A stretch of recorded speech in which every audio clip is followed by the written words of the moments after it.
Hello दोस्तों, मैं भूषण गायकवाड़ आप सभी का स्वागत करता हूं मेरे इस यूट्यूब चैनल में। तो दोस्तों, आज जो हम टॉपिक पढ़ेंगे वो है टेस्ट क्रॉस और बैक क्रॉस। इसके बाद हम पढ़ेंगे reasons of Mendelian success, Mendel का सक्सेस के बारे में, और फाइनली हम बात करेंगे डेविएशंस ऑफ मेंडेलियन इनहेरिटेंस, जो कि हम देखते हैं कि मेंडल की स्टडी के अलावा भी कुछ स्टडीज हुई थी जिसमें और कुछ लॉज हमारे सामने और कुछ नए फिनोमिना हमारे सामने रखे गए जेनेटिक्स के। तो उनके बारे में आज बात करेंगे। सबसे पहले बात करते हैं बैक क्रॉस और टेस्ट क्रॉस की। इसको हमने पहले भी डिस्कस किया हुआ है।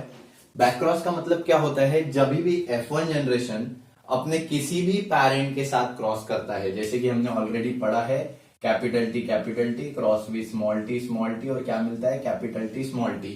ये होता है हमारा F1 जनरेशन।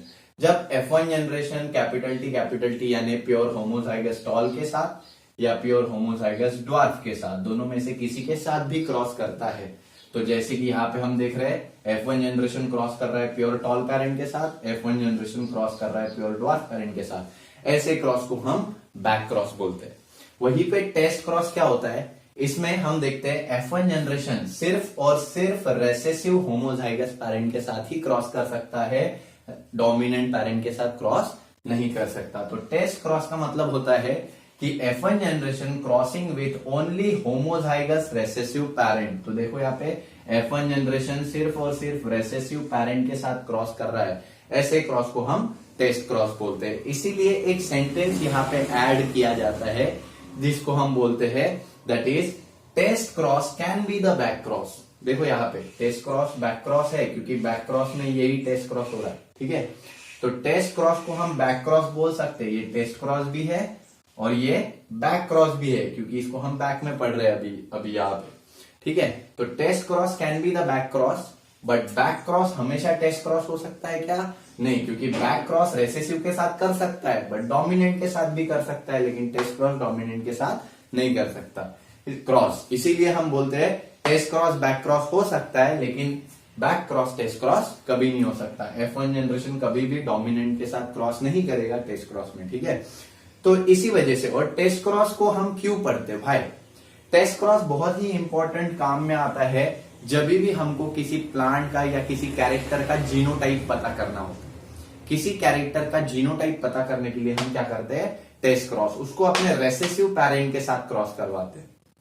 F1 जनरेशन को रेसेसिव पेरेंट के साथ क्रॉस करवाते हैं। इससे पता क्या चलता है? जो रेशियो आता है उससे हमें पता चलता है कि वो जो है वो जीनोटाइप उसका क्या है, डोमिनेंट है या रेसेसिव है। जैसे कि यहाँ पे एग्जांपल में देखो हमको कैसे पता लगेगा।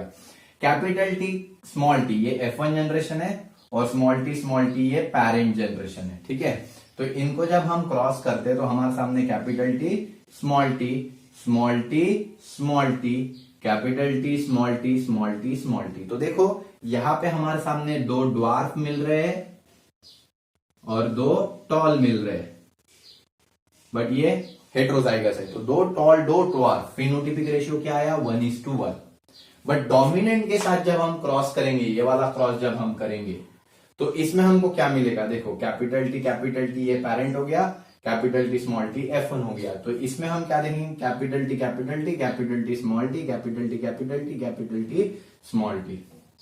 ठीक है, कैपिटल टी स्मॉल टी और कैपिटल टी स्मॉल टी। ठीक है, तो यहाँ पे हम देखो क्या देखते हैं? ज्यादा से ज्यादा मतलब सारे के सारे पेरेंट कैसे है? टॉल है। सारे पेरेंट टॉल होने के, सारे जो ऑफस्प्रिंग है वो टॉल होने की वजह से इसका रेशियो क्या आता है? 1 आता है। तो बेसिकली अगर रेशियो 1 आता है तो हम समझेंगे कि वो दोनों अलील डोमिनेंट है। अगर रेशियो 1:1 आता है तो हम समझेंगे एक डोमिनेंट एक रेसेसिव। तो टेस्ट क्रॉस में हमको पता लगाना है इसका जीनोटाइप। तो ये तो टॉल दिख रहा है बट ये होमोजाइगस है या हेट्रोजाइगस है, वो हम किससे पता लगाएंगे? टेस्ट क्रॉस से। अगर ये हमको 1:1 रेशियो देता है, मतलब एक कैपिटल टी वाला अलील है डोमिनेंट और एक स्मॉल टी वाला अलील है यानी रेसेसिव। अगर ये रेशियो 1 आता है तो दोनों अलील कैसे है? Capital T. हमें जीनोटाइप पता करने के लिए टेस्ट क्रॉस हम ये करते हैं। और इसका रेशियो याद रखना, टेस्ट क्रॉस का रेशियो हमेशा 1:1 आता है और बहुत सारे एग्जाम में ये पूछा जाता है। इसके अलावा अब हम बात करते हैं reasons of Mendelian success. Mendel के सक्सेस की क्या रीजंस थे? क्यों मेंडल का एक्सपेरिमेंट सक्सेसफुल हुआ और क्यों उसको ये सारे लॉज बनाने में, यानी law of dominance, law of segregation and law of independent assortment, ये बनाने में आसानी हुई। तो सबसे पहली चीज careful planning and large sampling. Mendel ने जब एक्सपेरिमेंट किया तो एक्सपेरिमेंट की प्लानिंग की अच्छे से। उसने सबसे पहले समझा कि कैरेक्टर कौन से है, प्लांट के कैरेक्टर के कितने टाइप के कैरेक्टर दिख रहे हैं। उसके बाद उसने क्या किया, बहुत सारे सैंपल लिए, मतलब एक ही प्लांट का क्रॉस नहीं किया, उसने हजारों प्लांट का क्रॉस किया है। ठीक है, जब हम टॉल और ड्वार्फ का कैरेक्टर जो हमने पढ़ा मोनोहाइब्रिड क्रॉस में, वहां पे उसने 1064 प्लांट का यानी 1064 प्लांट्स का क्रॉस किया था, जिसमें से उसको 733 समथिंग डोमिनेंट मिले थे और बाकी के सारे रेसेसिव मिले थे। ठीक है, इसीलिए उसने जो रेशियो दिया था वो दिया था 3:1। तो उसने बहुत केयरफुल प्लानिंग की, जिसमें उसने ये समझा कि आर्टिफिशियल क्रॉसिंग का इंपॉर्टेंस क्या है। उसके बाद उसने अच्छे से बहुत सारे सैंपल्स उसने रिकॉर्ड किए, जिसके वजह से उसका जो एक्सपेरिमेंट है वो सक्सेसफुल हो। दूसरा है एक्सप्रेस रिजल्ट इन रेशियो। जो भी रिजल्ट उसका आया उसने नंबर्स में नहीं रखा, उसने रेशियोज में रखा, जिसके कारण हमें याद रखने में और समझने में, यूनिवर्सली अप्लाई करने में हेल्प मिलती है। इसके अलावा in pea plant contrasting character are easily recognise. तो इसने जो एक्सपेरिमेंटल मटेरियल लिया था वो पी प्लांट था, और पी प्लांट में जो भी कैरेक्टर्स थे वो बहुत ही इजीली रिकॉग्नाइजेबल थे, जैसे कि हाइट का कैरेक्टर, टॉल है या ड्वार्फ है, सीड कलर जो कि येलो है या ग्रीन है, सीड शेप जो कि हम देखते हैं राउंड है या रिंकल्ड है, उसके अलावा पॉड कलर, पॉड यानी जो सेम का फली का जो कलर होता है, ग्रीन है या येलो है।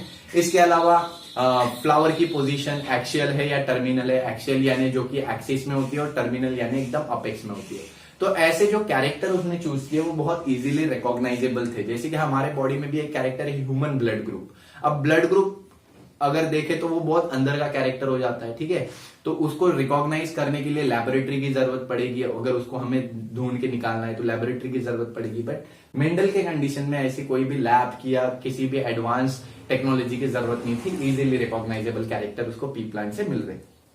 नेक्स्ट हम बात करते हैं फैक्टर, जिसमें होते हैं जीन, जिसको हम बोलते हैं जीन्स। फैक्टर और genes for each character located on separate और डिफरेंट क्रोमोसोम। सेपरेट को ही हमने क्या बोला है, डिफरेंट क्रोमोसोम। तो ये बड़ा इंपॉर्टेंट पॉइंट है। मेंडल ने जब दो कैरेक्टर के लिए क्रॉस किया, जिसको हम बोलते हैं डाइहाइब्रिड क्रॉस, ठीक है, वो क्रॉस जो दो कैरेक्टर के लिए किया गया, उसमें जो जीन्स थे वो अलग अलग क्रोमोसोम पे, that is character located on separate और different chromosome.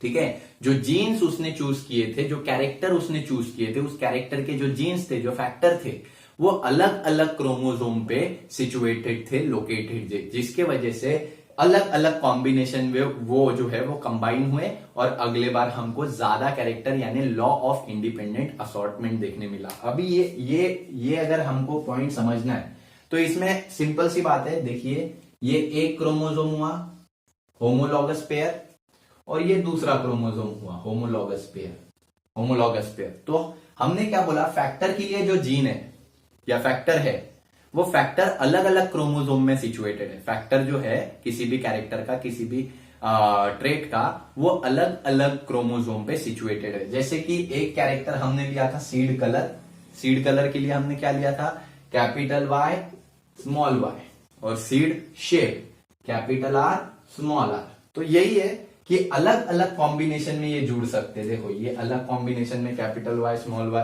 Capital R capital Y small R, ये हमने कल करके देखा है। तो अलग अलग कॉम्बिनेशन में जुड़ते हैं, जिसके वजह से हमको 9:3:3:1 का रेशियो मिलता है, जिसको हम बोलते हैं लॉ ऑफ इंडिपेंडेंट असॉर्टमेंट। एक कैरेक्टर का इनहेरिटेंस दूसरे पे डिपेंडेंट नहीं होता। ये मेंडल का लक था यहाँ पे, क्योंकि जरूरी नहीं है कि हर बार जीन्स जो है वो अलग अलग क्रोमोसोम पे हो। यहाँ पे जीन्स जो है वो एक क्रोमोसोम पे अगर होते, एक ही होमोलॉगस पे, तो क्या होता, देखो, कैपिटल वाई के साथ यहाँ पे कैपिटल आर भी होता और स्मॉल वाई के साथ स्मॉल आर भी होता। तो हमेशा कैपिटल वाई के साथ कैपिटल आर आता और हमेशा स्मॉल वाई के साथ स्मॉल आर आता, और दो ही कॉम्बिनेशन होते, एक तो येलो राउंड और एक ग्रीन रिंकल। एक्स्ट्रा दो कॉम्बिनेशन हमको मिलते क्या, नहीं। तो यहाँ पे ये लॉ जो है वो डिपेंडेंट हो जाता है, डिपेंडेंट। इसीलिए मैंने बोला था law of independent assortment universally applicable नहीं है। क्यों नहीं है, क्योंकि most of the time Mendel ने जब स्टडी किया तब क्रोमोसोम पे जो जीन्स थे, जो फैक्टर थे, वो अलग अलग क्रोमोसोम पे थे। बट अगर वो सेम क्रोमोसोम पे होते हैं तो हमें ये इंडिपेंडेंट असॉर्टमेंट देखने को नहीं मिलता। ठीक है, तो यहां तक हमने देखा। इसके बाद introduce the concept of dominance and recessiveness. जब मेंडल ने स्टडी की, उनको पता चला कि एक चीज है, एक पार्टिकल है गमिट्स के अंदर, जिससे कैरेक्टर ट्रांसमिट हो रहे हैं। उस पार्टिकल को उन्होंने क्या बोला, फैक्टर। और ये फैक्टर के कितने पार्ट होते हैं, 2, जिसको हम अलील्स बोलते हैं। और उनमें से एक डोमिनेंट होता है, एक रेसेसिव होता है। ये कंसेप्ट दुनिया के सामने मेंडल ने रखा, जिसकी वजह से मेंडल की स्टडी को काफी सक्सेस मिली और मेंडल की स्टडी को आज बहुत ही ज्यादा अहमियत दी जाती है in the field of genetics. इसीलिए इनको हम बोलते हैं फादर ऑफ जेनेटिक्स। इसके अलावा मेंडल की ये जो स्टडी है यहाँ पे खत्म हो जाती है। इसके बाद और कुछ साइंटिस्ट आए, उन्होंने भी ऐसे ही मेथड से, जैसे मेंडल ने किया कि 2 प्योर प्लांट लिए, पहले प्योर प्लांट को क्रॉस किया, प्योर प्लांट को क्रॉस करने के बाद जो जनरेशन आया F1 जनरेशन, उसका क्रॉस किया, सेल्फिंग किया और F2 जनरेशन प्रोड्यूस किया। ये जो मेंडल ने एक्सपेरिमेंट किए थे 3 स्टेप में, पहले फॉर्मेशन ऑफ प्योर पैरेंट का formation, homozygous tall, homozygous dwarf, crossing of pure parent, 2 pure parent का क्रॉस करना, और उससे जो F1 जनरेशन आएगा उसके बाद क्रॉसिंग और सेल्फिंग ऑफ F1 जनरेशन। ये 3 स्टेप की मेथड अदर साइंटिस्ट ने भी की, बट उन्होंने अपना एक्सपेरिमेंटल मटेरियल जो है अलग अलग लिया। किसी ने माउस लिया, किसी ने किसी और प्लांट को लिया, किसी ने किसी और एनिमल को लिया। और जब इन्होंने एक्सपेरिमेंट्स किए तो उनके जो रेशियोज थे या उनकी जो स्टडीज थी वो मेंडल से स्लाइटली डिफरेंट आई, अलग आई। और इसी को हम बोलते हैं डेविएशन ऑफ मेंडेलियन इनहेरिटेंस। देखते हैं डेविएशंस के बारे में, जो कि जिसमें हमें पढ़ना है deviations of Mendelian inheritance. Mendel के इनहेरिटेंस के बाद, मेंडेलियन इनहेरिटेंस स्टडी के बाद जो अदर साइंटिस्ट ने स्टडी की, उनमें हमें कुछ अलग फिनोमिनाज देखने को मिले। जैसे कि मेंडल ने क्या बोला था, मेंडल ने बोला था सिंगल जीन कंट्रोल करता है सिंगल कैरेक्टर को, और सिंगल कैरेक्टर के लिए उस जीन के पास या उस फैक्टर के पास कितने वेरिएशन होते हैं, कितने वेरिएंट्स होते हैं, 2, जिसको हमने क्या बोला है, अलील्स। तो यहाँ पे देखिए पहला हमको डेविएशन क्या देखने को मिलता है, सिंगल कैरेक्टर डिनोटेड बाय और एक्सप्रेस बाय सिंगल जीन। एक जीन एक कैरेक्टर को एक्सप्रेस कर रहा है, लेकिन इसके जो 2 अलील है उसमें हमने देखा एक डोमिनेंट होता था, एक रेसेसिव होता था। बट यहाँ पे पहले हमको देखने मिलता है को डोमिनेंस और इनकम्प्लीट, ना कंप्लीट डोमिनेंट होते हैं दोनों अलील, ना ही पूरी तरीके से रेसेसिव होते हैं। तो वो दोनों के बीच का कुछ होता है, बीच का कैरेक्टर शो करते हैं, इन बिटवीन। ठीक है, तो ये एक पहला डेविएशन हमको देखने मिलता है, जहां पे कोई अलील एक डोमिनेंट शो नहीं करता है पर्टिकुलरली, और कोई एक अलील पर्टिकुलरली रेसेसिव शो नहीं करता है कैरेक्टर। नेक्स्ट हम बात करते हैं again single trait, single character controlled by single gene. एक कैरेक्टर एक जीन कंट्रोल करता है। अगेन यहाँ पे हम बोलते हैं मोर देन 2 अलील्स। अलील्स कितने हैं, 2 से ज्यादा। जनरली मेंडल की स्टडी में मेंडल ने बोला था 2 ही अलील होंगे एक फैक्टर के लिए, 2 वेरिएंट होंगे, एक डोमिनेंट एक रेसेसिव। बट यहाँ पे हमको देखने मिलता है मल्टीपल अलीलिज्म के फिनोमिना में कि 2 से ज्यादा अलील होते हैं। कभी कभी 2 से ज्यादा अलील प्रेजेंट होते हैं क्रोमोसोम्स में एक ही कैरेक्टर के लिए। ऐसे कंडीशन में हम इसको बोलते हैं मल्टीपल अलीलिज्म। उसके बारे में हम डिस्कस करेंगे। नेक्स्ट हम बात करते हैं single character more than 2 genes. जब एक ही कैरेक्टर को एक से ज्यादा जीन शो करते हैं, जनरली हमने बोला है एक कैरेक्टर एक जीन शो करता है, बट जब एक से ज्यादा जीन एक कैरेक्टर के लिए रिस्पॉन्सिबल होंगे तब उसको हम क्या बोलेंगे, पॉलीजेनिक इनहेरिटेंस। फाइनली हम बोलते हैं सिंगल जीन मेनी कैरेक्टर। एक जीन ज्यादा कैरेक्टर एक्सप्रेस कर रहा है, जीन एक ही है लेकिन कैरेक्टर एक से ज्यादा है, ऐसे कंडीशन में इसको बोलते हैं प्लियोट्रॉपी। तो ये सारे पॉइंट्स हमको डिटेल में डिस्कस करने हैं। उसके पहले अब ये जो डेविएशन है ये 2 टाइप का होता है, इंट्राजेनिक और इंटरजेनिक। ठीक है, इंट्राजेनिक का मतलब, इंट्रा का मतलब होता है इनसाइड और जेनिक का मतलब होता है जीन। जीन के अंदर क्या है, जीन किन चीजों से बना है, अलील्स। 2 टाइप के अलील से बना है, एक डोमिनेंट रेसेसिव। तो यहाँ पे इंटरेक्शन बिटवीन अलील्स का इंटरेक्शन, क्योंकि जीन के अंदर जो है अलील्स है तो अलील का ही इंटरेक्शन होगा एक दूसरे के साथ कि वो क्या शो कर रहे हैं, डोमिनेंट शो कर रहे हैं, रेसेसिव शो कर रहे हैं या कोई बीच का शो कर रहे हैं।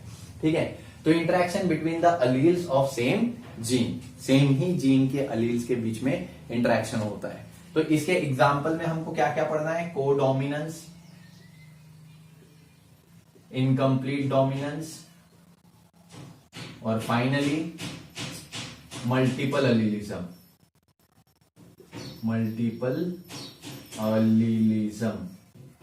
ये भी इसी का एग्जाम्पल है। मतलब अलील ज्यादा होंगे लेकिन जीन एक ही होगा। ठीक है, कोडोमिनेंस में भी अलील है और जीन एक है, इनकम्प्लीट डोमिनेंस में भी अलील है, जीन एक ही है, मल्टीपल अलीलिज्म में भी अलील 2 से ज्यादा है लेकिन जीन एक ही है। Intergenic inheritance, intergenic deviation of Mendelian inheritance. Intergenic interaction क्या होता है, इंटर का मतलब होता है इन बिटवीन। इन बिटवीन क्या, जीन्स। तो जीन्स के बीच में इंटरेक्शन होगा अभी, और जीन्स के बीच में इंटरेक्शन होगा मतलब अलील्स में ही इंटरेक्शन होगा लेकिन 2 अलग अलग जीन्स।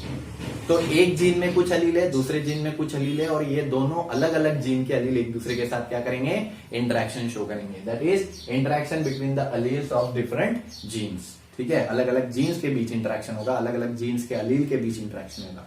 इसमें हम पढ़ेंगे प्लियोट्रॉपी, जिसमें हमने देखा प्लियोट्रॉपी जो ज्यादा जीन मतलब एक जीन ज्यादा कैरेक्टर एक्सप्रेस कर रहा है, और पॉलीजेनिक। तो आइए सबसे पहले स्टार्ट करते हैं इनकम्प्लीट डोमिनेंस और कोडोमिनेंस के साथ, और इसके बाद हम देखेंगे मल्टीपलिज्म, प्लियोट्रॉपी। ठीक है, सो अभी हम देखते हैं the codominance and incomplete dominance का फिनोमिना। तो जैसे कि हम देखते हैं वर्ड से ही हमको मतलब समझ में आता है। इनकम्प्लीट डोमिनेंस का मतलब जो कैरेक्टर्स है वो डोमिनेंट तो कंप्लीटली नहीं होंगे, मतलब कैरेक्टर डोमिनेंट होंगे बट कंप्लीट डोमिनेंट होंगे क्या, नहीं। तो बेसिकली यहाँ पे भी ऐसे ही है कि जो अलील्स होते हैं कैरेक्टर्स में वो एक्सप्रेस तो होते हैं, बट दोनों अलील हमने अभी तक देखा, एक अलील रेसेसिव, एक अलील डोमिनेंट, बट यहाँ पे दोनों ही अलील एक्सप्रेस होते हैं। रेसेसिव भी एक्सप्रेस होगा, डोमिनेंट भी, बट ये पार्शियली एक्सप्रेस होते हैं। कैसे? पार्शियली, आधे आधे। ठीक है, तो ये वर्ड याद रखना है। इसके अलावा इट शोज इंटरमीडिएट कैरेक्टर, मतलब दोनों के बीच का एक कैरेक्टर ये क्या करते हैं, शो करते हैं। दोनों एक साथ एक्सप्रेस होते हैं और ये दोनों एक बीच का कैरेक्टर शो करते हैं। ठीक है, एग्जाम्पल हम लेते हैं तो मिराबिलिस जलापा, ये एक फ्लावरिंग प्लांट है जिसमें कि हम देखते हैं इसी को 4 o'clock प्लांट भी बोला जाता है। ये जो प्लांट है मिराबिलिस जलापा, इसमें 2 कलर के फ्लावर्स होते हैं, द रेड फ्लावर्स और व्हाइट फ्लावर्स। तो एक प्लांट रेड कलर के फ्लावर का है, एक प्लांट व्हाइट कलर के फ्लावर का है। दोनों प्लांट्स का हम अगर क्रॉस कर देते हैं तो ऐसे में हमको क्या मिलता है, दैट इज रेड फ्लावर के जो 2 अलील्स है उसमें से कैपिटल आ रहा है, और व्हाइट फ्लावर के जो 2 अलील है उसमें से स्मॉल आ रहा है। दोनों जब एक साथ आते हैं तो कैपिटल आर यानी रेड फ्लावर का अलील भी अपने आप को एक्सप्रेस करता है पार्शियली, और स्मॉल आर भी अपने आप को पार्शियली एक्सप्रेस करता है। तो रेड कलर का और व्हाइट कलर का दोनों का एक मिक्सचर यहाँ पे हमको दिखता है पिंक कलर। ठीक है, बेसिकली इसके बाद जब हम F1 जनरेशन को क्रॉस करते हैं आगे, तो ये अलील फिर से एज इट इज क्या हो जाते हैं, सेपरेट हो जाते हैं, और इसमें हमको रेड कलर का एक ऑर्गेनिक एक प्लांट दिखता है, 2 पिंक और एक व्हाइट। तो यहाँ पे फिनोटिपिक रेशियो हमको क्या देखने मिलता है, 1:2:1। जनरली इनका फिनोटिपिक जीनोटिपिक रेशियो सेम होता है। इसके बाद हम बात करते हैं कोडोमिनेंस। कोडोमिनेंस में भी सिमिलर फिनोमिना है, बस यहाँ पे दोनों अलील पूरे डोमिनेंट होते हैं। यहाँ पे आधे डोमिनेंट है, यहाँ पे पूरे डोमिनेंट। को का मतलब ये कंप्लीट डोमिनेंस। तो दोनों के दोनों अलील कंप्लीटली डोमिनेंट होंगे, मतलब अलील्स एक्सप्रेस इक्वली, अलील एक दूसरे को इक्वली एक्सप्रेस करेंगे। दोनों के दोनों अलील डोमिनेंट होंगे, इसीलिए यहाँ पे हम स्मॉल लेटर का यूज नहीं करते। स्मॉल जो लोअर केस का हम यूज करते थे पहले, और डोमिनेंट के लिए कैपिटल लेटर का यूज करते थे। तो अलील जो है वो इक्वली एक्सप्रेस होंगे। यहाँ पे कोई इंटरमीडिएट कैरेक्टर नहीं होगा, जैसे यहाँ पे एक पिंक कैरेक्टर था इंटरमीडिएट बीच का, बट यहाँ पे कोई बीच का कैरेक्टर नहीं होगा। तो इसके बाद हम देखते हैं बीच का यानी पिंक, ऐसा कोई कैरेक्टर नहीं होगा। एग्जाम्पल हम देखते हैं कैटल कोट कलर। कैटल यानी काऊ का जो कोट कलर होता है, उनका स्किन कलर होता है जो बाहर से रेड और व्हाइट, उसके बारे में हम बात करेंगे। तो रेड कलर के काऊ का अगर व्हाइट कलर के काऊ के साथ अगर क्रॉस किया जाए, ठीक है, अगर 2 काउस का या काऊ या बुल व्हाटएवर, तो इनका अगर हम क्रॉस करते हैं तो यहाँ पे जैसे हम देख रहे हैं एक रेड कलर की काऊ एक व्हाइट कलर का, दोनों का क्रॉस हो गया। तो रेड कलर में से कैपिटल आर आ रहा है, व्हाइट कलर में से कैपिटल डब्ल्यू। देखो यहाँ पे रेसेसिव जीन है ही नहीं, क्योंकि कंप्लीट डोमिनेंस बोला है। को डोमिनेंस में दोनों अलील कैसे होने चाहिए, दैट इज कैपिटल लेटर में होने चाहिए। तो ये दोनों साथ में आएंगे और दोनों के दोनों इक्वली एक्सप्रेस हो रहे हैं। इक्वली यानी पूरे पूरे, आधा अधूरा कोई नहीं हो रहा है। तो ऐसे में पिंक कलर का काऊ नहीं शो होगा हमको क्या शो होगा, दोनों कलर, व्हाइट कलर के भी कुछ स्पॉट्स दिखेंगे और रेड कलर के भी कुछ स्पॉट्स दिखेंगे। ऐसी काऊ तुमने देखी होगी जिसमें व्हाइट और रेड दोनों ही स्पॉट्स होते हैं। पिंक कलर की काऊ देखिए क्या, ओके। सो ये है रोन कलर की काऊ, जिसमें हमको व्हाइट स्पॉट्स भी दिखते हैं, रेड स्पॉट्स भी दिखते हैं। इसके बाद जब F1 जनरेशन का क्रॉस किया जाता है तो सिमिलर ऐसी ही कंडीशन आती है, जिसमें एक काऊ रेड होती है, 2 व्हाइट होती है, 2 रोन होती है। रोन यानी व्हाइट और रेड का मिक्सचर, स्पॉट्स दोनों ही होते हैं उसमें, और एक होती है व्हाइट। तो अगेन फिनोटिपिक रेशियो क्या आता है, 1:2:1। जीनोटिपिक भी सेम होता है।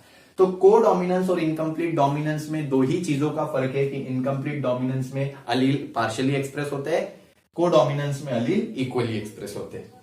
इसमें इनकम्प्लीट डोमिनेंस में हमको इंटरमीडिएट कैरेक्टर दिखता है, और कोडोमिनेंस में कोई भी इंटरमीडिएट कैरेक्टर हमको नहीं दिखता है, पिंक कलर की काउ नहीं दिखती है, समझे। इसके बाद मल्टीपल अलीलिज्म, नाम से ही समझ में आ रहा है, अलील तो है लेकिन ज्यादा है, तो जनरली 2 अलील्स होते हैं, बट जब भी 2 से ज्यादा अलील्स होंगे तब उसको हम मल्टीपल अलीलिज्म बोलेंगे। अलील का डेफिनेशन याद करो, हमने क्या पढ़ा था, 2 और मोर अल्टरनेटिव फॉर्म ऑफ जीन, याद आया, 2 और मोर, जनरली 2 होते हैं लेकिन कभी कभी 2 से ज्यादा, और मोर अभी बोला हमने, तो 2 और मोर, तो ये अलील का डेफिनेशन है। बट मल्टीपल अलीलिज्म में तो हम ऑलरेडी मल्टीपल बोल रहे हैं, तो 2 तो आएगा क्या, नहीं, तो डेफिनेशन क्या आएगा, more than 2 alternative forms of gene, more than 2 alternative forms of gene present on same loci, मतलब same position on homologous chromosome. जब होमोलॉगस क्रोमोसोम में 2 अलील, अगर आपको ये समझ में नहीं आ रहा है डेफिनेशन, तो मेरा पार्ट 1 का पार्ट 2 का टर्मिनोलॉजीज का वीडियो देखिए, उसमें आपको समझ में आएगा, ठीक है। तो जब भी 2 से ज्यादा alternative forms of gene present होते हैं एक ही पोजीशन पे होमोलॉगस क्रोमोसोम के ऊपर, तब उसको हम मल्टीपल अलील बोलते हैं और इस फिनोमिना को मल्टीपल अलीलिज्म बोलते हैं। मतलब 2 से ज्यादा अलील रिस्पॉन्सिबल है एक ही कैरेक्टर के लिए, जीन एक है, अलील 2 से ज्यादा है, 3, 4, 5, ठीक है, और कैरेक्टर भी एक ही है, तो इस फिनोमिना को हम बोलते हैं मल्टीपल अलीलिज्म। अब यहाँ पे 2 एग्जाम्पल हमको पढ़ने हैं, wing shape of Drosophila, Drosophila is a fruit fly, Drosophila is a fruit fly। तो फ्रूट फ्लाई के अंदर विंग शेप के बारे में हमको पढ़ना है और ह्यूमंस के ब्लड ग्रुप के बारे में हमको पढ़ना है। तो फ्रूट फ्लाई का जो विंग शेप है वो यहाँ पे 5 तरीके का विंग शेप जो है वो शो हो रहा है because of the different types of allele. ज्यादातर ये फिनोमिना म्यूटेशन की वजह से होता है, तो ड्रोसोफिला में भी म्यूटेशन की वजह से कुछ ज्यादा एक्स्ट्रा अलील फॉर्म हो जाते हैं जिसकी वजह से एक्स्ट्रा फिनोटाइप शो होते हैं। तो बेसिकली यहाँ पे देखिए अलील VG+, ये एक अलील है जिसके वजह से नॉर्मल विंग शो हो रहा है, जैसा नॉर्मली उसका विंग होता है जिससे वो फ्लाई करते हैं। दूसरा हम देखते हैं VG-NO, NO इस अलील के वजह से नॉच्ड विंग हो रहा है, नॉच यानी विंग के बीच में ऐसा एक नॉच है, ठीक है, मतलब विंग पूरा नहीं है, उसमें एक छोटा सा नॉच, एक छोटी सी गैप या समथिंग इस प्रकार है। इसके बाद निग्ड विंग, निग्ड का मतलब कटा हुआ, विंग स्लाइटली कटा हुआ दिखता है हमको किसी एक साइड से, तो ये VG-NI अलील के वजह से होता है। इसके अलावा स्ट्रैप विंग, स्ट्रैप विंग यानी विंग जो है वैसे स्ट्रैप्स जैसा दिखता है, 1, 2, 3, जिससे उड़ने में बहुत दिक्कत होती है, तो ये VG-ST अलील की वजह से होता है। और फाइनली वेस्टिगियल विंग, वेस्टिगियल यानी there is no wing present in the Drosophila, बेचारी बिना विंग की होती है और उड़ ही नहीं पाती, बिना पंखों की चिड़िया, वैसे ही वो मतलब कैसी लगेगी, इट विल बी मतलब बहुत हार्ड होता है इमेजिन करने के लिए, बट स्टिल वेस्टिगियल विंग यानी जिसमें विंग ही नहीं है, ठीक है। नेक्स्ट ह्यूमन ब्लड ग्रुप का एग्जांपल हम लेते हैं। ह्यूमन ब्लड ग्रुप जैसे हम देखते हैं इसमें भी एक जीन है जिसका नाम है आई जीन और अलील 2 से ज्यादा है, जनरली कितने, 1, 2, 3 अलील है, जिसमें से IA और IB ये 2 अलील डोमिनेंट है और IO ये अलील जो है वो रेसेसिव है। 3 अलील है आई जीन के, IA, IB और IO, ठीक है। तो अगर किसी का ब्लड ग्रुप A है तो अलीलिक कॉम्बिनेशन क्या होगा, 2 अलील का कॉम्बिनेशन होगा, या तो होमोजाइगस होगा IA दोनों होमोजाइगस है तो ब्लड ग्रुप A होगा, या फिर एक IA होगा जो डोमिनेंट है और एक IO होगा जो रेसेसिव है। हमें पता है रेसेसिव कभी भी एक्सप्रेस नहीं होता, डोमिनेंट एक्सप्रेस होता है, मतलब ब्लड ग्रुप कैसा आएगा, A। वैसे ही ब्लड ग्रुप B के लिए भी IB homozygous blood group B आएगा, IB-IO B डोमिनेंट है IB जिसकी वजह से ब्लड ग्रुप B आएगा। तीसरा IA-IB, अगर ये कॉम्बिनेशन हुआ तो IA भी इक्वली एक्सप्रेस होगा, कोडोमिनेंस, IA भी इक्वली एक्सप्रेस होगा पूरा, IB भी इक्वली एक्सप्रेस होगा पूरा, और ऐसे में दोनों ही एक्सप्रेस होके दोनों ही शो हो रहे हैं A और B, इसी वजह से ब्लड ग्रुप AB, ये कोडोमिनेंस का भी एग्जाम्पल है, तो ये बहुत इंपॉर्टेंट है, it is also the example of codominance. And finally दोनों अगर रेसेसिव होंगे IO तो ब्लड ग्रुप क्या होगा, O ब्लड ग्रुप होगा, ठीक है। इसके बाद हम देखते हैं प्लियोट्रॉपी, और इसके बाद हमारा जो ये चैप्टर का यहां तक का सेक्शन है मेंडेलियन इनहेरिटेंस और डेविएशंस का, ये खत्म हो जाता है। सो दोस्तों अभी हमारा नेक्स्ट टॉपिक है प्लियोट्रॉपी। प्लियोट्रॉपी में क्या होता है, सिंगल जीन, ठीक है, स्पेलिंग मिस्टेक हो गई है, single gene expressing 2 or more than 2 trait is called as pleiotropy. तो एक जीन जब दो या दो से ज्यादा कैरेक्टर शो करता है, जनरली एक जीन कितना कैरेक्टर शो करना चाहिए, एक, according to Mendelian study. But यहाँ पे एक जीन दो या दो से ज्यादा कैरेक्टर शो करता है, इसी वजह से ऐसे कंडीशन को हम क्या बोलते हैं, प्लियोट्रॉपी। ध्यान रखना, एक जीन दो character, single gene two character, तो ऐसे कंडीशन को हम बोलते हैं pleiotropy. Example is sickle cell anaemia. Sickle cell anaemia एक डिजीज है जिसमें हमारे बॉडी के अंदर के जो आरबीसीज है उनका शेप जो सर्कुलर डिस्क लाइक होता है वो चेंज हो जाता है कॉमा शेप में, सिकल शेप में। ठीक है, तो ऐसा एक आरबीसी नॉर्मली दिखाई देता है, और जब उसको सिकल शेप उसका हो जाता है, जब हमें ये डिजीज होता है, genetic disease sickle cell anaemia, तो ऐसे कंडीशन में हमारे आरबीसी का शेप जो है वो कॉमा जैसे हो जाता है। इसके वजह से आरबीसी की हीमोग्लोबिन कैरी करने की कैपेसिटी कम होती है, जिसके वजह से आरबीसी जो है वो कम हीमोग्लोबिन कैरी करता है, जिसके वजह से कम ऑक्सीजन कैरी होता है, ऑक्सीजन का डिप्लीशन होता है बॉडी में, और बॉडी को बहुत ज्यादा दिक्कत होती है। ठीक है, इस कंडीशन में हम देखते हैं तीन टाइप के यहाँ पे जीन्स हमको, मतलब जीन के वेरिएंट्स दिख रहे हैं। जीन जनरली एक ही है, और उसमें दो टाइप के अलील है। एक अलील जिसमें नॉर्मल अलील है, डोमिनेंट अलील है, जो कि है HBA ये डोमिनेंट अलील है, और HBS ये रेसेसिव अलील है। जब भी हमें डिजीज होता है तो ऐसे टाइम पे हमारे बॉडी में HBS अलील फॉर्म होते हैं, तो ये रेसेसिव कंडीशन में ही ये डिजीज होगा। डोमिनेंट कंडीशन में ये डिजीज होगा क्या, नहीं। तो डोमिनेंट कंडीशन में HBA ऐसे अलील होंगे तो हमारे नॉर्मल होंगे, मतलब हमारा आरबीसी का शेप नॉर्मल होगा। डिजीज कंडीशन में, सिकल सेल कंडीशन में हमारा जो ये अलील है HBS ये डिजीज होंगे, और ऐसे कंडीशन में डेथ भी हो सकती है। फाइनली इस कंडीशन में देखो, कैरियर में एक अलील HBA यानी नॉर्मल है, डोमिनेंट है, और एक अलील जो है वो रेसेसिव है। और हमें पता है हमेशा हमारे बॉडी में डोमिनेंट एक्सप्रेस होता है, जिसकी वजह से आरबीसी का शेप जो है वो नॉर्मल होगा, लेकिन स्टिल ये अलील कैरी होगा, जो अगले जनरेशन में अगर होमोजाइगस कंडीशन फॉर्म करता है तो उसका जो ऑफस्प्रिंग है वो डिजीज हो सकता है। तो ऐसे कंडीशन में जब दो कैरियर मेल और फीमेल का क्रॉस होता है, मान लो एक मेल भी कैरियर है, एक फीमेल भी कैरियर है, कैरियर इन द सेंस जहां पे HBS मतलब वो तो नॉर्मल है, लेकिन उनके अंदर वो सिकल सेल एनीमिया का जो जीन है, अलील है, वो प्रेजेंट है। तो ऐसे कंडीशन में होता क्या है, एक अलील यहां से एक अलील और इनका अलग अलग कॉम्बिनेशन, तो ये दोनों का एक कॉम्बिनेशन होता है, नॉर्मल फॉर्म होता है इंडिविजुअल। ठीक है, फिर एक अलील यहां से रेसेसिव जाएगा, और पहले ये डोमिनेंट का ही कर लेते हैं, एक यहां से डोमिनेंट और एक यहां से रेसेसिव, तो डोमिनेंट और रेसेसिव कैरियर फॉर्म होता है। यहाँ पे भी ऐसे, ये रेसेसिव ये डोमिनेंट, तो यहाँ पे भी कैरियर फॉर्म होता है, और फाइनली रेसेसिव और रेसेसिव का एक डिजीज फॉर्म होता है। और जो डिजीज होता है वो ज्यादा समय तक उसकी लाइफ नहीं होती है, इसी वजह से उसकी डेथ होना बहुत ही ज्यादा, मतलब क्या बोल सकते हैं, ऑब्वियस होता है।